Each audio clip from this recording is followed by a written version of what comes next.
돌아보지 않으면 길이 아니다라는 문장을 어떤 책에서 읽다가 좀 괜찮은 것 같아서 좀 멋져 보이는 것 같아서 이렇게 옮겨 적은 적이 있습니다. 길은 무작정 열심히 운동하듯이 앞만 보고 걸어가면 길이다라고 생각했는데 이 사람의 말은 돌아봐야 비로소 그때 길이 된다라는 것입니다. 새가 있습니다. 철새요. 그는 적당한 기온과 알을 낳고 또 그러기 위해서 지구 반바퀴라고 하는 엄청난 거리를 날아갑니다. 장관입니다. 저도 몇 번, 한 5번 정도 봤는데요. 밑에 마당 주차장에서 우연히 하늘을 봤는데 기러기인가요? 뭐죠? 이렇게 그냥 엄청난 새떼가 V자로 형태를 지으면서 쭉 날아가는 것을 봤는데요. 진짜 감동스럽더라고요. 그런데 새를 연구하는 학자들에 의하면 지구 반바퀴라는 엄청난 거리를 날아가면서도요, 새요, 여러분, 항상 뒤돌아갈 길을 염두에 둔다고 합니다. 그냥 열심히 땀을 흘리듯이 날개짓 하면서만 앞으로 날아가는 게 아니고요. 앞으로 가지만 되돌아올 길을 항상 생각하고 있다는 거예요. 그렇죠. 날아간 만큼 다시 되돌아와야 되잖아요. 따뜻한 남쪽 나라로 갔다고 거기서 둥지 틀고 계속 살 게 아니라 또 다시 올라와야 되지 않습니까? 그래야 계절에 맞춰서 먹을거리를 찾을 수 있고 살아야 할 터전을 찾을 수 있는 거잖아요. 그런 새에 관한 이야기들을 읽으면서 새는 과거를 잊지 않으므로 미래를 창조하는 동물이구나라는 생각을 했습니다. 우리는 그냥 새가 막 날아가고 마치 우리가 앞만 보고 열심히 살아가고 이게 우리는 최선의 삶이라고 생각하는데 적어도 새는 그렇게는 살지 않는다는 겁니다. 겉으로 보기에는 앞으로 전진 같지만 새는 항상 돌아갈 길을 생각하고 있다는 겁니다. 이렇게 우리가 돌아갈 길을 생각할 때 또는 걸어왔었던 길을 우리가 생각할 때 지금 앞으로 걸어가야 할 길이 더 확연하게 보이는 거고 이 길이 올바른지 우리가 판단할 수 있는 것이죠. 그래서 돌아보지 않으면 길이 아니다라는 말은 사실 이분이 이 이야기를 누가 한 거냐면 이 새의 비행을 관찰했었던 시인인데요. 김중식이라는 사람이 한 말입니다. 돌아보지 않으면 길이 아니다. 돌아볼 때야 비로소 길이 된다는 것입니다. 시편에는 150개의 시가 있죠. 그 중에서 개인적으로는 120편부터 134편까지 15개의 시를 좋아합니다. 120부터 134편의 시편을 찾아서 읽어보면 부제가 각 1절 위에 달려 있는데요. 그 내용은 성전에 올라가면서 부른 노래라고 하는 제목입니다. 그래서 일명 학자들은 120편부터 113편 15개의 시인을 가리켜서 성전을 향해 올라가는 순례자의 노래다라고 말을 합니다. 오늘날 순례는 많지 않죠. 기독교인들에게 순례는 사실 거의 없는 것 같습니다. 그래서 저도 이 교회 건축을 하면서 잘 졌다, 목회적인 방향들을 잘 표현했다라고 생각했는데 자주 드렸습니다만 뒤돌아 보니까 이게 좀 아쉽더라 하는 것이 있었는데 그 중에 하나가 뭐냐면 교회 현관하고 본당이 너무 가깝다는 것이었습니다. 교회 현관하고 예배당 앞까지 들어오는 이 길이 순례의 길이 되었으면 좋겠다. 뭐 1시간 30분 이런 길이가 아니라 먼지를 털어버리고 마음을 털어버릴 수 있는 그런 의미에서 순례의 길, 이 과정이 짧거나 없는 것 같다. 다시 그럴 일 없겠지만 다시 교회를 짓는다면 그거를 좀 고려해 봤으면 좋겠다 하는 생각을 좀 해봤습니다. 우리에게 순례라고 하는 개념은 굉장히 없습니다. 그래서 산티아고에 많이 가는 이유도 어쩌면 이 시대가 즉석적이고 일회적이기 때문에 이 고단한 삶 속에서도 뭔가 순례가 쉬운 길은 결코 아니지만 그러나 거기에 대한 악망을 은연중에 갖게 되는 것 같습니다. 성경 시대, 시편 시대의 순례자, 성전을 향해 올라가는 그 사람들의 걸음도 진짜 순례자의 걸음이었었죠. 그 길은 굉장히 위험했습니다. 우리는 지금 버스 타면 또는 자가 운전해서 교회에 언제든지 올 수 있습니다. 그 길은 매우 안전합니다. 그렇지만 시인 시대의 순례자가 예루살렘 성전까지 올라가는 길은 참 험난했어요. 우선 시간이 오래 걸립니다. 걸어 다녀야 했어요. 차가 없었잖아요. 몇 달, 며칠, 몇 주가 아니라 몇 달이 걸릴 수 있는 장시간의 여행이었습니다. 그러는 중에 병에 걸릴 수도 있습니다. 걸어가잖아요. 걸어가니까. 길이 오늘처럼 뭐 안전하지 않습니다. CCTV가 있는 것도 아니었었죠. 걸음 속에서 강도를 만나거나 또 듬질승을 만나서 상하고 다치고 그럴 수도, 심지어 죽을 수도 있는 일들이, 죽을 수도 있습니다. 이 시편을 읽을 때마다 제가 좋아하는 이유는 바로 여기에 있습니다. 그렇게 위험한데 왜 갈까 하는 겁니다. 그렇게 위험할 거라면 내 삶을 담보할 수 없는 걸음을 왜 그들은 하는 걸까 하는 겁니다. 며칠 휴가 갔다 오듯이 슉 갔다 오는 거라면 뭐 그나마 갔다 올 수 있겠지만, 이게 농사일도 손을 멈춰야 되는 건데, 가정도 돌볼 수 없는 건데, 그런데다가 위험한 건데 그들은 왜 갈까 하는 겁니다. 좋아서 가는 거죠. 은혜가 돼서 가는 거죠. 또 이런 질문도 합니다. 이렇게 불안한 길이고 이렇게 두렵고 걱정이 쌓여 있는 길인데, 순례의 길이라고 하지만, 거룩한 길이라지만, 성전을 향해 올라가는 길이라지만, 이렇게 불안한 길인데 그들은 어떻게 계속 걸어갈 수 있을까 하는 이런 질문들을 하게 되었고, 이 질문들을 찾아가면서 소개드렸던 120편과 134편의 시가 참 좋아졌다는 겁니다. 제 목표 중에 하나는 지금 몇 개를 했거든요. 이 설교를 각각 10편에 관한 설교를 한 5개 정도가 남았는데, 그거를 마저 준비해서 하고 싶은 겁니다. 그 대답을 저는 시편 124편 1절에 나오는 말씀으로 찾았는데요. 124편 1절에 이런 말씀이, 시인이 나와요. 여러분 한번 상상하면서 이 말씀을 한번 들어보세요. 시인이 직접 고백하는 거예요. 성전에 올라가면서, 여호와께서 우리 편에 계시지 아니하셨더라면 우리가 어떻게 하였으랴, 이런 말이 나옵니다. 지금 시인은 멈춰져 있는 게 아니에요. 지금 예루살렘 성전을 향해 올라가는 겁니다. 그 길이 낭만적이기도 하고 내가 원하는 길이니까 가슴이 부풀기도 합니다만, 그런 일만 기다리고 있는 것이 아니라 소개드렸던 죽음, 위험, 갖은 고난, 이것도 함께 기다리고 있는 거죠. 그런데 이런 위험한 길을 어떻게 걸어갈 수 있을까? 두고 온 집은 어떡하지? 가장이 없으면, 집에 위험한 일이 생기면 어떡하지? 아빠가 없으면 애들이 제대로 엄마를 도와 살까? 학교 제대로 갈까?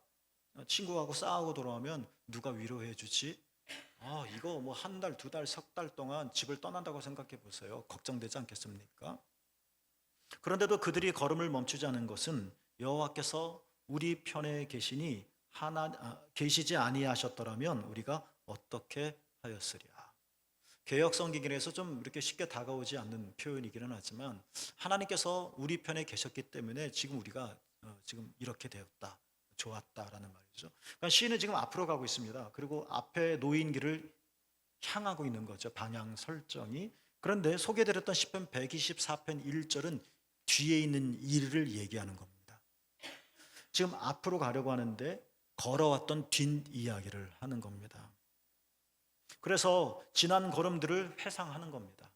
하나님께서 우리 편이 아니셨다면 우리가 어떻게 됐겠습니까? 하나님이 우리 편이셨기 때문에 가능했었던 것이죠. 한 달을 걸어왔을까요? 두 달을 걸어왔을까요? 몸살이 오고 코로나 걸린 것 같고 다리도 아프고 후덜덜거리고 위암천만이었었고, 그런데 지금이라고 하는 시점에 이르기까지 뒤돌아 생각해 봤더니, 와, 진짜 하나님이 우리 편이셨기 때문에 정말 감사해요. 천만 다행이에요. 라고 말한 것처럼, 이제 시인은 앞으로 향할 거니까 이 지난 걸음의 회상을 통해서 앞으로의 걸음을 바라본다는 겁니다.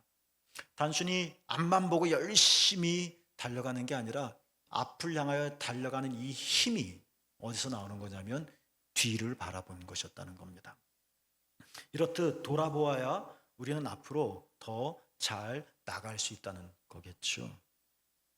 오늘 야곱 이야기 나오는데 1절에 이런 말이 표현이 나오죠. 야곱이 길을 가는데. 진짜 길을 걸어가는 겁니다. 남산 초급길을 걸어가듯이, 또한 동시에 이 길은 우리의 삶을 의미하는 것이기도 하겠죠. 우리는 50년, 60년, 70년 그 이상을 삶의 길을 걸어왔습니다. 그리고 더 걸어가겠죠. 이번에 야곱이 가는 길은 외삼촌집에서 그동안 지단했던 20년의 생활을 마치고 고향으로 돌아오는 길입니다. 여러분, 고향. 사람마다 고향에 대한 이미지가 다르긴 하겠지만 전반적으로 고향 따뜻합니다. 평화롭습니다. 아버지 집, 좋은 곳입니다. 고향으로 가는 겁니다. 가족이 있는 곳, 아버지. 오래전에 제가 제천에 목회할 때 서울 집에 갔죠. 부모님 댁에. 그러면은 꼭 이상해요. 졸립니다. 그래서 자죠. 엄마 방에서. 그럼 어머니께서 좀 아쉽다는지, 너는 맨날 우리 집에 와서 잠만 자니? 라고 하십니다. 잠만 안 잤거든요. 근데 잠만 잔다고 하십니다. 더 얘기하고 싶었는데 그러지 못해서 아쉬웠나 봅니다. 제가 잘못했죠. 부모님 뵈러 갔는데 잠을 잤으니.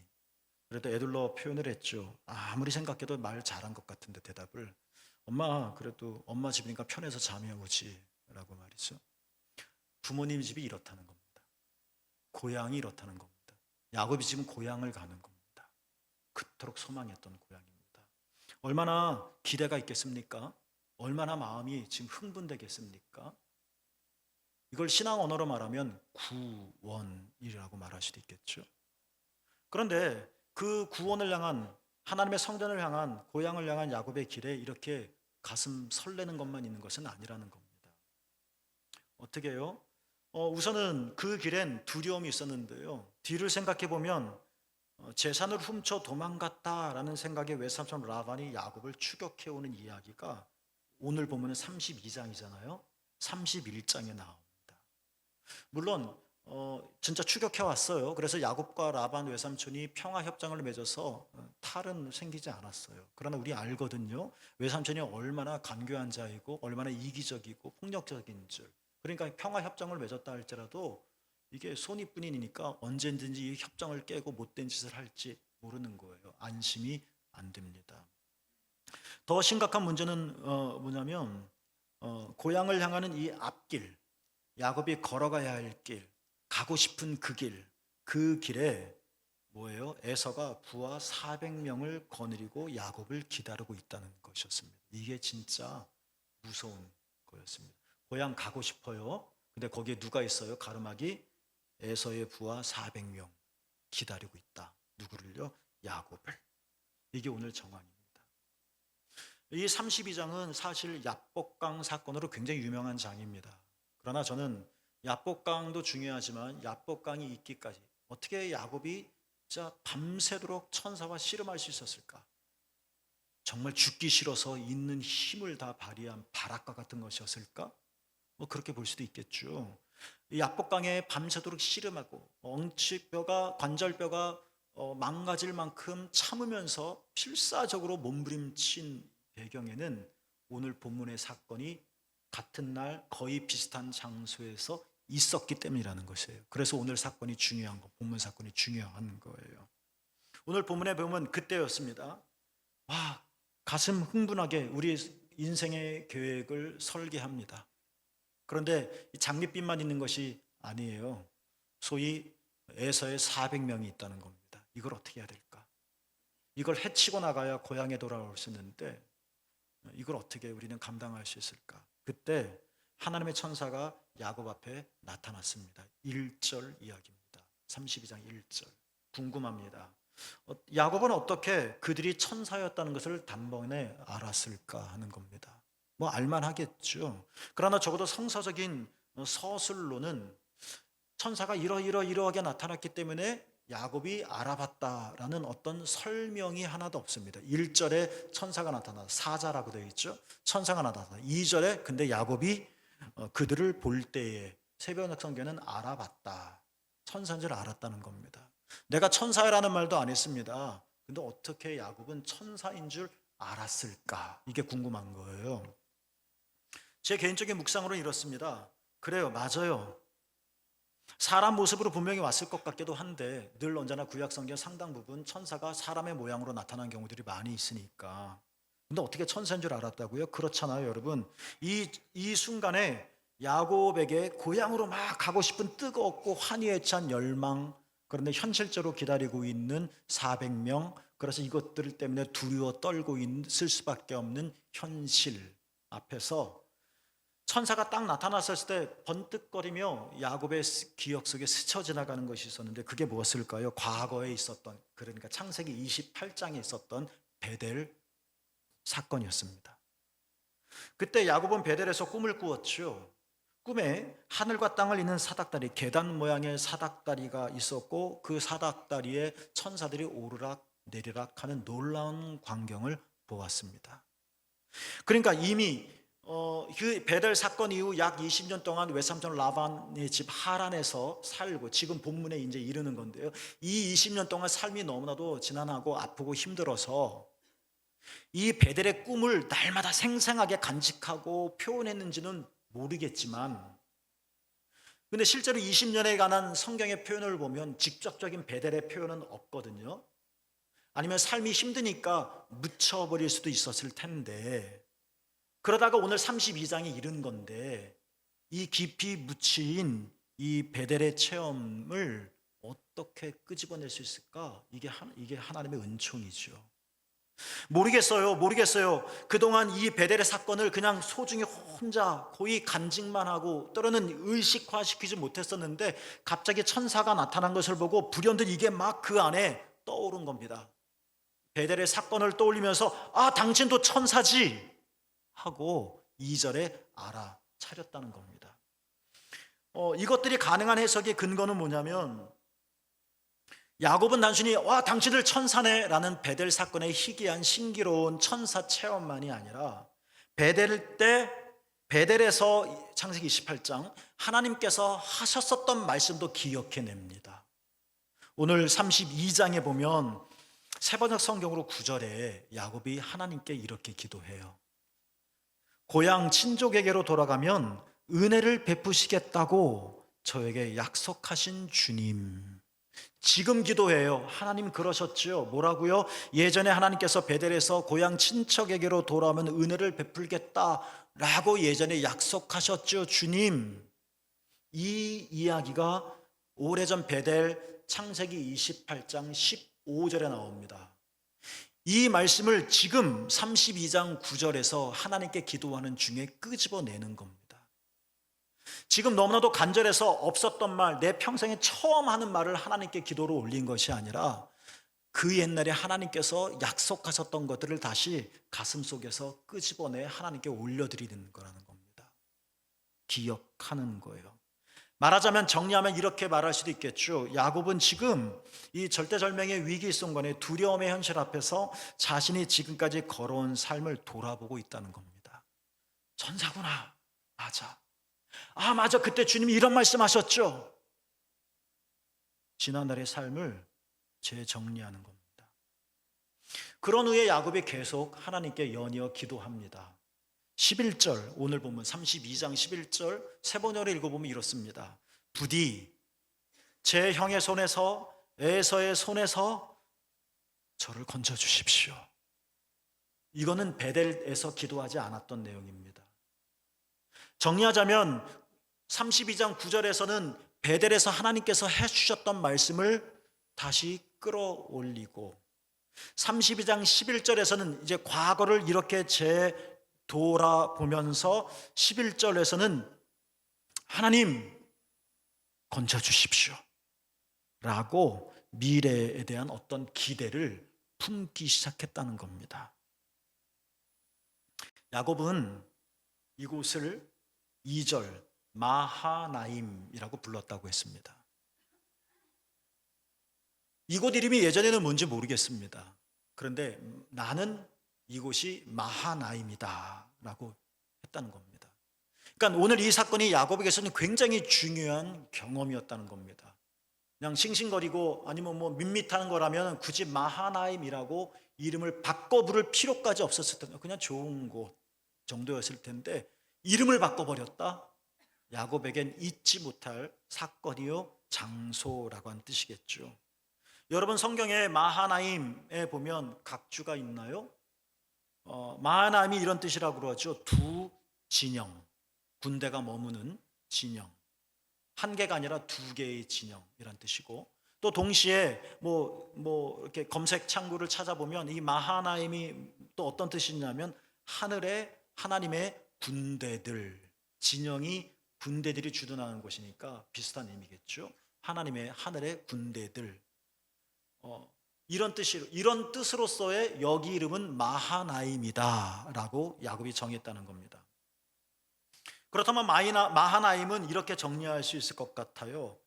두 진영이니까 앞뒤에 있는 두 진영. 그리고 그 앞뒤란 내가 지금까지 살아왔었던 한 가지 첫 번째 진영이요, 동시에 두 진영, 앞으로 내가 나아갈 길로서의 또 다른 하나의 진영. 그리고 첫 번째 과거의 진영 속에 하나님께서 군대로 주둔하셔서 우리를 지키셨었던 것처럼, 앞에 두 번째 진영 역시 하나님께서 하늘의 군대를 주둔시키셔서 우리를 보호하시고 인도하실 것이라는 고백, 이것들을 담아서 여기가 마하나임이다 라고 하는 것입니다.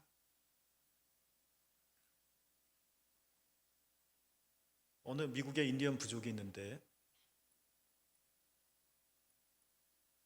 성인식을 치르는 내용이 굉장히 드넓은 옥수수밭에서, 미국의 옥수수밭 엄청나게 크잖아요. 옥수수밭에서 잘 여문 옥수수를 따오게 하는 거랍니다. 시시하게 보입니다. 성인식이 고작 이 정도 예식이야? 라고 말이죠.